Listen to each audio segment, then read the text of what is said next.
नमस्कार मित्रों, JNU Renaissance online classes YouTube platform पर आपका पुनः स्वागत है।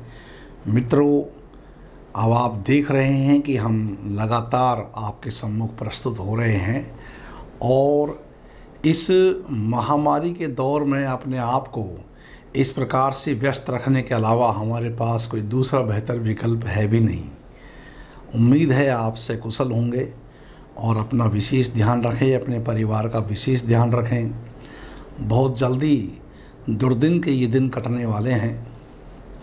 हर दुख के बाद एक सुख है, हर अंधकार के बाद प्रकाश है। प्रसाद की पंक्ति हमेशा याद रखनी चाहिए, दुख की पिछली रजनी बीच विकसता सुख का नवल प्रभात।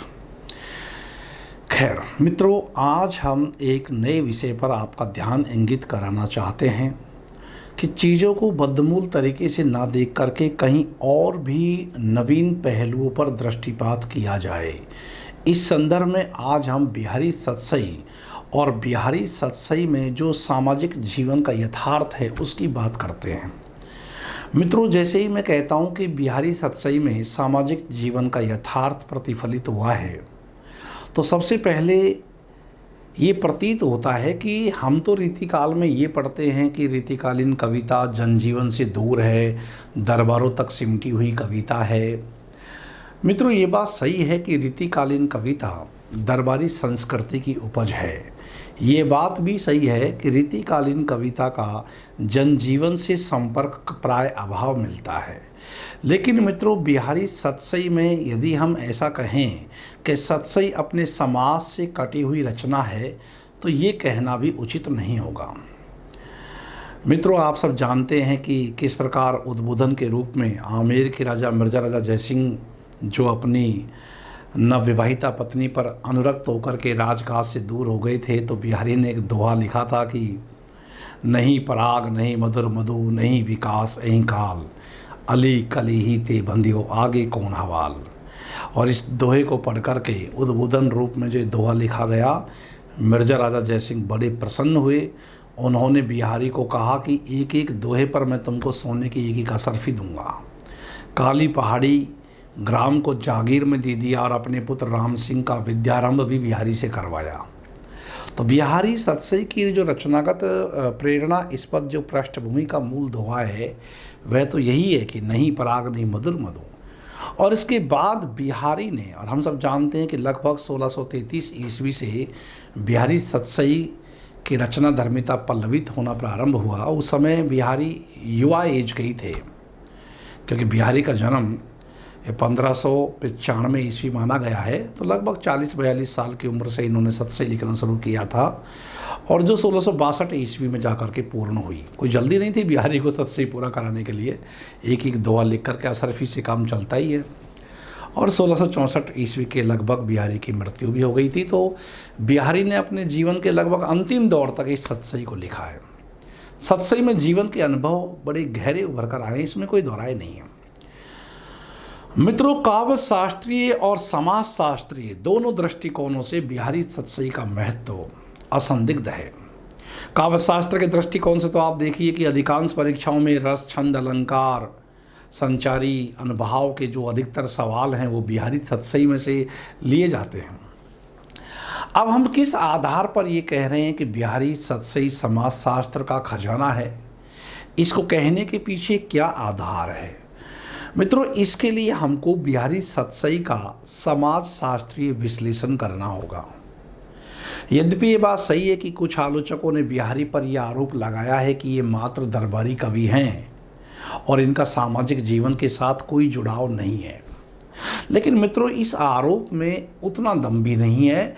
ये निराधार साबित होता है, ये आरोप भ्रम है।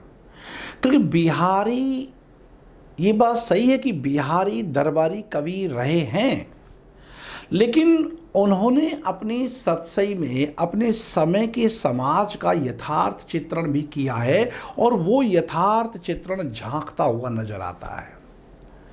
उत्तर भारत का जीवन बिहारी सतसई में सहज ही दृष्टिगोचर हो जाता है और बिहारी को केवल चाटुकारिक कवि कह देना भी उचित नहीं है। हालांकि भूषण की तुलना यहाँ इस संदर्भ में बिहारी से नहीं कर सकते, लेकिन बिहारी महज चाटुकारी कवि ही नहीं है, बल्कि बिहारी सतसई में इनके यहाँ ललकार भी है, उद्बोधन भी है। और सन की, खेती की, सौंदर्य के आभूषण, प्रसाधनों की, वस्त्र, वेशभूषा, भक्ति, नीति, व्यंग और लोक व्यवहार की भी जानकारी बिहारी को है। बिहारी को पता है कि आक कली ने रली करे अली अली जिय जानी, कि खरी पात्री कान की कौन बाहु बानी। अरे तू बड़ी कान की पतली है सखी, किसी की बात पर सहज ही विश्वास कर लेती हो। तुम्हें नहीं पता कि आग की कली पर भंवरा क्रीड़ा नहीं करता है। तुम्हारा पति वो भंवरा है जो किसी दासी के प्रेम पर क्रीड़ा नहीं करेगा। तुम ही उसके लिए तो पुष्प हो, एक बेहतर पुष्प हो। तो कहीं न कहीं जनजीवन की अभिव्यक्ति देखने को तो मिलती है, वो सीधे सीधे ना हो तो झांक रही है, लेकिन झांक अवश्य रही है। और इतने प्रकार के प्रसाधन सामग्री, लोक उत्सव, त्योहार, आभूषण, इसकी भरमार आप देखते हैं। क्या ये समाज शास्त्र के अनिवार्य पहलू नहीं है? मित्रों, इसमें कोई संदेह नहीं है कि बिहारी निर्भीक कवि थे, और यही निर्भीकता जो बिहारी के अंतर्गत है वो उन्हें दूसरे दरबारी कवियों से थोड़ा अलग हटाती है। इनकी निर्भीकता ही इनकी सामाजिकता को प्रकट करती है। हम ये कह सकते हैं कि बिहारी जनजीवन के कवि उस स्तर पर नहीं है जिस स्तर पर प्रगतिवादी कवि हैं, लेकिन जनजीवन बिहारी के यहाँ झांकता है। इनके यहाँ नागर सभ्यता और संस्कृति का यथार्थ चित्रण आप देख सकते हैं। और बिहारी अपने युग के प्रति ईमानदार कवि हैं। इन्होंने अपने समाज को जैसा देखा, लोग कहते हैं अरे देखिए कि बिहारी सतसई में कितना फूहड़ चित्रण मिलता है। अरे तो वो बिहारी की और बिहारी सतसई की समस्या नहीं है, वह तो उस युग की समस्या है। बस बिहारी तो अपने युग को जीवंत रूप से देखकर, अनुभव करके अपनी रचना में ला दे रहे हैं। बिहारी ने अपने समाज को जैसा देखा वैसा ही उसका चित्र प्रस्तुत किया है। मित्रों, जब हम बिहारी सतसई को पढ़ते हैं तो एक बात साफ हो जाती है कि उस समय जो समाज था वो त्रिमुखी समाज था। त्रिमुखी कहने का अभिप्राय यह मित्रों कि एक पहला वर्ग जिसमें राजा और राज परिवार से संबंधित लोग हैं, एक दूसरा वर्ग है जो सामंत वर्ग से संबंधित है, और एक तीसरा वर्ग भी है गांव का खेतीहर वर्ग है, जो निम्न वर्ग है, निम्न वर्गीय व्यक्तियों का। जैसे होता है ना समाज में उच्च वर्ग, मध्यम वर्ग और निम्न वर्ग। अब बिहारी असल में पहले वर्ग में ढल गए थे। राजाओं के साथ उठना बैठना, एक प्रकार से कि राजाओं के से फैमिली के से मेंबर हो गए थे। और इस वर्ग पर बिहारी को गर्व भी था, इसमें भी संदेह नहीं। और मध्यम वर्ग में जैसे देवर भाभी के संबंध, पड़ोसियों के संबंध, सम्मिलित परिवार में नारी की स्थिति का जो चित्रण है, उसमें ये मध्य वर्ग उजागर हुआ है बिहारी के यहाँ। और मित्रों, निम्न वर्ग की ओर से बिहारी बेखबर रहे, इसमें कोई संदेह नहीं। हाँ, आप खेती, सन, बन, अरहर, इनका नाम भर आप ले सके, लेकिन निम्न वर्ग के प्रति बिहारी उपेक्षित रहे। बल्कि बिहारी की जो नागर रुचि है वो इस वर्ग को गंवार ही संज्ञा देती है। गंवार ही कहते हैं कि वे ने यहाँ नागर बड़ी तो जिन चादरा फूल्यो अनफूल्यो भयो गवई गाँव गुलाब। गांव के गंवार, ये तो उसकी नागर संपदा ने उससे कहलवा ही दिया। लेकिन उच्च वर्ग और मध्य वर्ग के तो जीवन के पहलू उजागर होते हैं, इसमें कोई दोहराई नहीं है। लेकिन निम्न वर्ग के प्रति वो उपेक्षित रहे। ये अलग बात है कि गदराए तन गोरटी, ग्रामीण युवती के सौंदर्य के चित्रण में बड़ी चर्चित पंक्ति बिहारी की आती है कि गदराए तन गोरटी।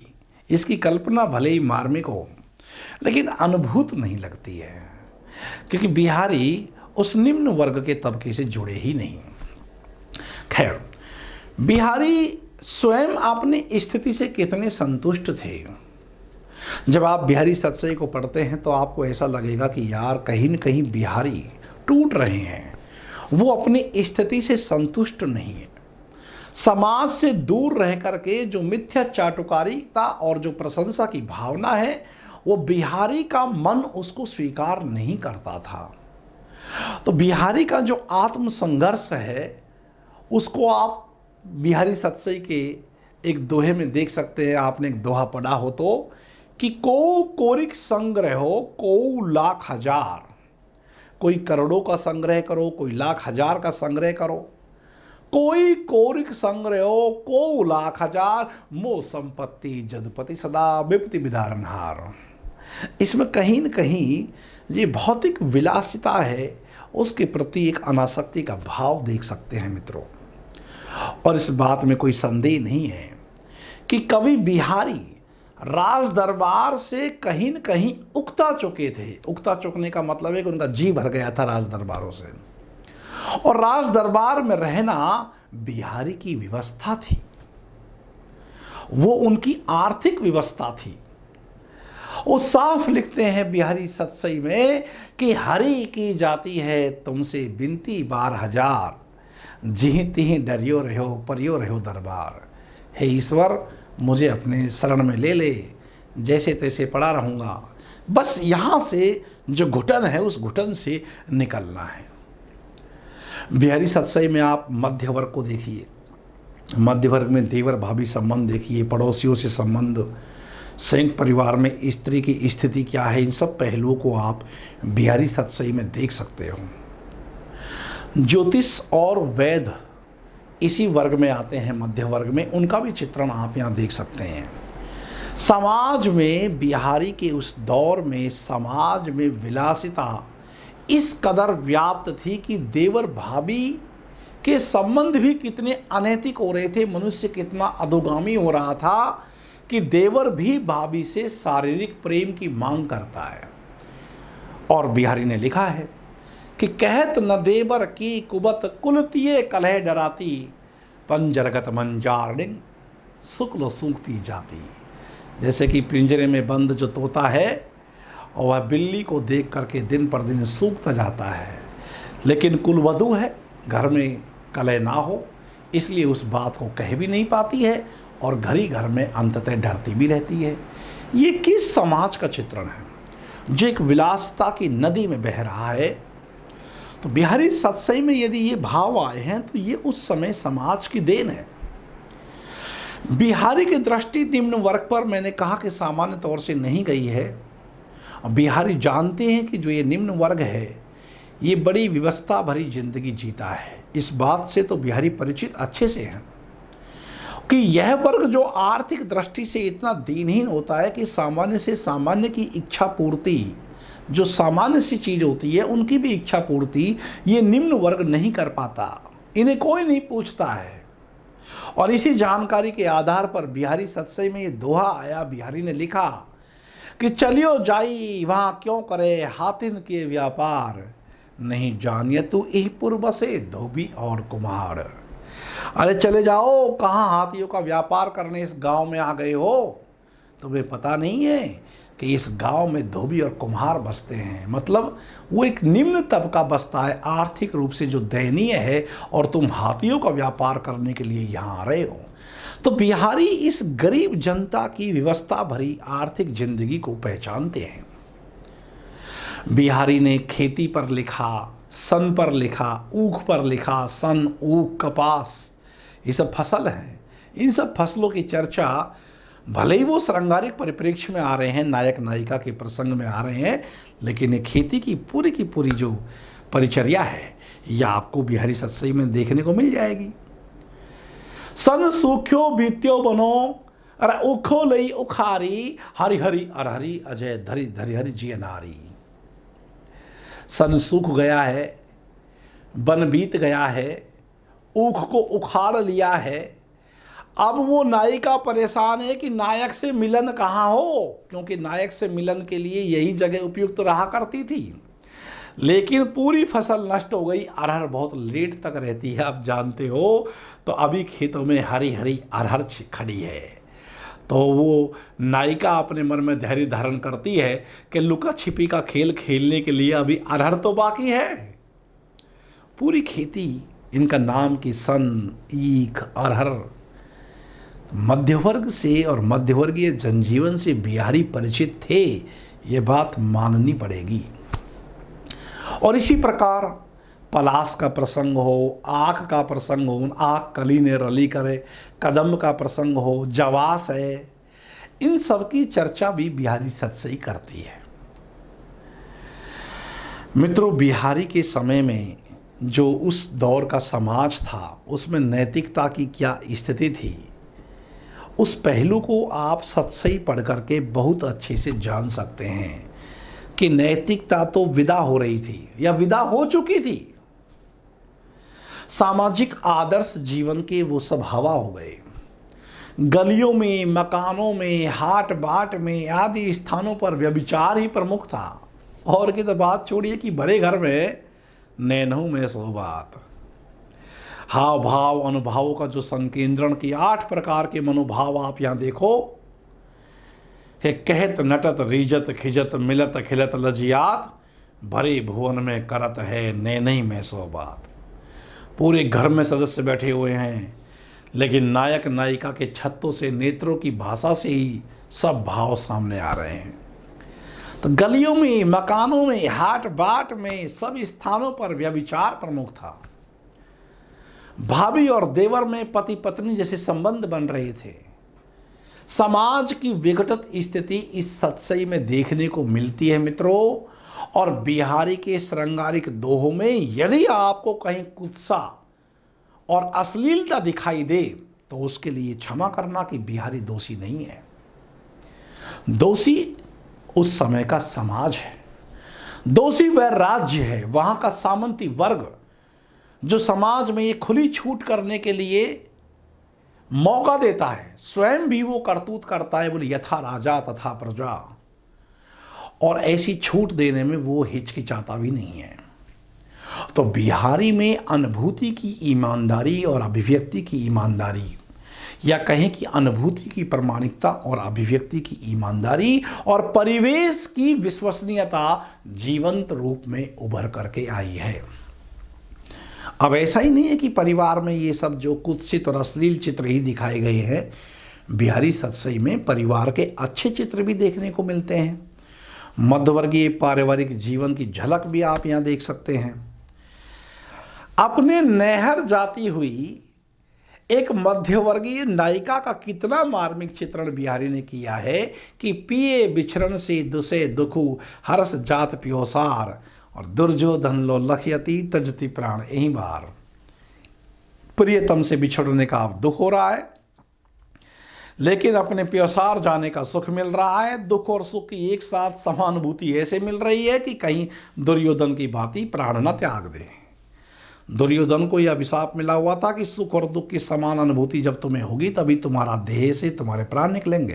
तो वो स्थिति अब इस मध्यवर्गीय नायिका की यहाँ हो रही है। तो मित्रों, बिहारी इस बात को बहुत अच्छे से जानते हैं कि मध्यवर्गीय परिवार में किसी वस्तु के घट जाने पर, कम पड़ जाने पर, एक परिवार का कोई व्यक्ति, और सामान्य कर ये काम स्त्री करती है, पड़ोसी के घर जाती है और मांग के ले आती है। माचिस नहीं है, दही जमाना है, जामन दूध जमाना है, जामन लेने के लिए। तो दूध जमाने के लिए छाछ, जिसको जामन कह देते हैं गांव देहात में, जामन की जरूरत होती है। और उसको लक्ष्य करके बिहारी ने लिखा है कि फेरू कछु करी पौरते फिरी चितई मुस्काए, और आई जामन लेनतिए नेह गई जमाए। आई थी वो स्त्री जामन लेने के लिए, लेकिन नायक के हृदय में प्रेम जमा के चली गई। आई तो थी कि दूध जमाना है तो जामन ले आए, लेकिन वो तो नायक के हृदय में ही प्रेम जमा के चली गई। घरों में प्रेम कैसे पल्लवित हो रहा था, ये बिहारी सतसई देखिए। रसिक लोगों के लिए तो गीता कहते हैं इसको। बदंत आनंद कौशल्यायन ने कुरुक्षेत्र को आधुनिक युग की गीता कहा है, और बिहारी सतसई को रसिकों की गीता कहा जाता है। और कोई श्रृंगारिक चेतना का या श्रृंगारिक चेतना में रुचि लेने वाला व्यक्ति है तो वो दिन रात बिहारी सतसई को पढ़ता रहता है। तो बिहारी के दोहों में नायक नायिकाओं के वस्त्रों, आभूषणों, श्रृंगार, प्रसाधन के जितने तमाम उपकरण हैं उन सब का वर्णन चित्रण आप यहाँ देख सकते हैं। उच्च वर्ग की स्त्रियाँ क्या पहनती हैं भाई? जरीदार कोर की साड़ियाँ पहनती हैं, पंचतोरिया पहनती है, तो सहज शीत पंचतोरिया पहिरत अति छवि होती और जल चादर की दीप लो जगमगाती तन ज्योति। उच्च वर्ग की महिलाओं के परिधान क्या हैं? बारीक चुनरियाँ पहनती हैं, झिलमिल पटते झिलमिलाती झलकती ऊप अपार, धूप छाई रंग के वस्त्र पहनती है, चंपई अंगिया पहनती है, बहुमूल्य वस्त्रों को धारण करती हैं, हीरे लौंग मणि माणिक के इनसे जुड़े हुए टीके, चमकीले कर्णफूल, मोती मालाओं को पहनती है। कहीं बेसरी आभूषण आता है, कहीं तरियोना आता है, कहीं उर्वशी आभूषण आता है। यहाँ तक कि आज की खुद महिलाओं को नहीं पता इतने आभूषणों के नाम बिहारी ने गिना दिए हैं। कपूर, केसर, चंदन, गुलाब जल, इत्र, इन सब का प्रयोग किस प्रकार से उच्च वर्ग की महिलाएं करती थी, ये सत्संग में आप भरपूर मात्रा में देख सकते हैं। मध्यवर्गीय स्त्रियों के आभूषणों में बिहारी ने फिर भी उतना प्रकाश नहीं डाला, क्योंकि मध्यवर्ग की स्त्रियां बेचारी काम काज के चक्कर में ही पिसी रहती हैं, वो आभूषणों को कहाँ से धारण कर लेंगी। निम्न वर्ग की स्त्रियां, इनके लिए आभूषणों में क्या मिलेगा? इनके लिए आभूषणों में मुख्य तौर से मिलेगा तो ये घुंघची पहन लेंगी, घुंघची अथवा सीप की जो माला आती है, सीप की माला पहन लेंगी, सनई का फूल आता है, एक सनई के फूल का प्रयोग कर लेंगी। इन सब का नाम सत्संग में मिलता है। अब मध्य वर्ग के पास तो आभूषण क्या, मध्य वर्ग की महिलाओं के पास तो रहता है घूंघट, तो आभूषण का होना ना होना वह बराबर है। मध्य वर्ग अपनी तमाम विसंगति, विडंबना और दोहरेपन में जीवन जीने वाला वर्ग है, और जो निम्न वर्ग है उसके पास उसी प्रकार के आभूषण है। आर्थिक दृष्टि से बहुत संपन्न ना होने के कारण निम्न वर्ग की महिलाओं के लिए स्वाभाविक है कि वो सन के फूल और ये सीप वगैरह के आभूषण धारण करें। हाथ में अंगूठी, छल्ला, कमर में करधनी, पैरों में नुपुर, ये सबको सामान्य रूप से वो धारण करती हैं, और इन सब का उल्लेख सत्संग के दोहों में आपको मिल जाएगा।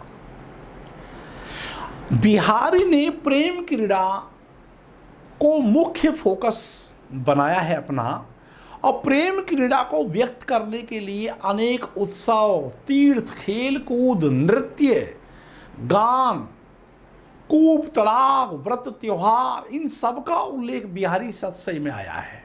तो ये जनजीवन को व्यक्त करने वाले पहलू हो गए।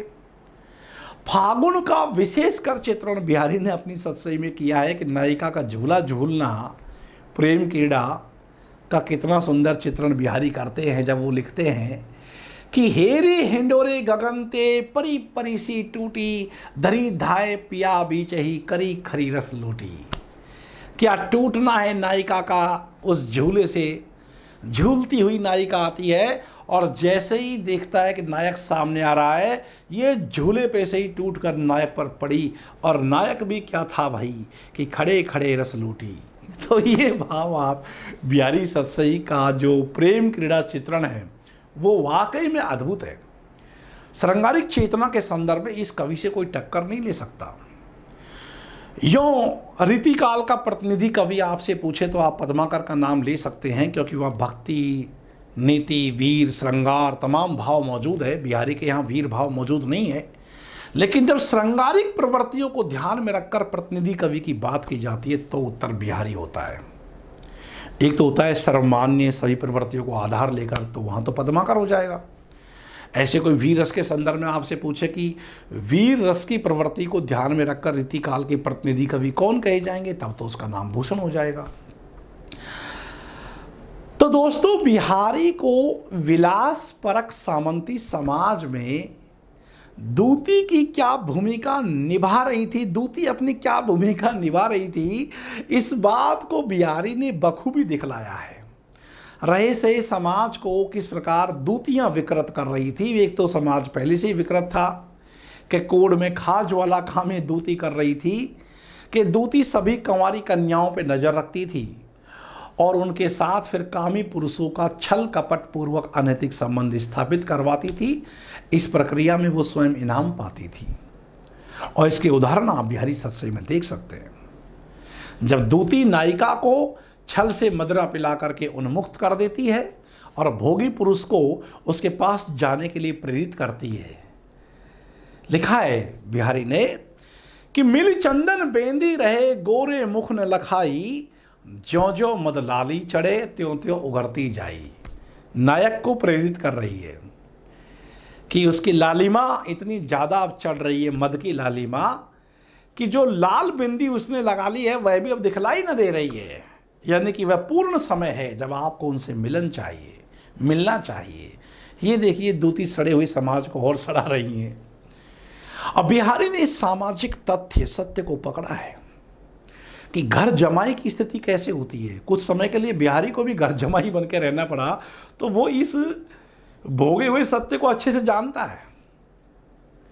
घर जमाई की स्थिति कैसे होती है तो उसकी तुलना करते हुए एक बहुत अच्छा दृष्टांत दिया है कि आवत जात न जान ये तू तेजही तजी सियरानू, घर जमाई लोगटियो खरियो पूस दिन मानू।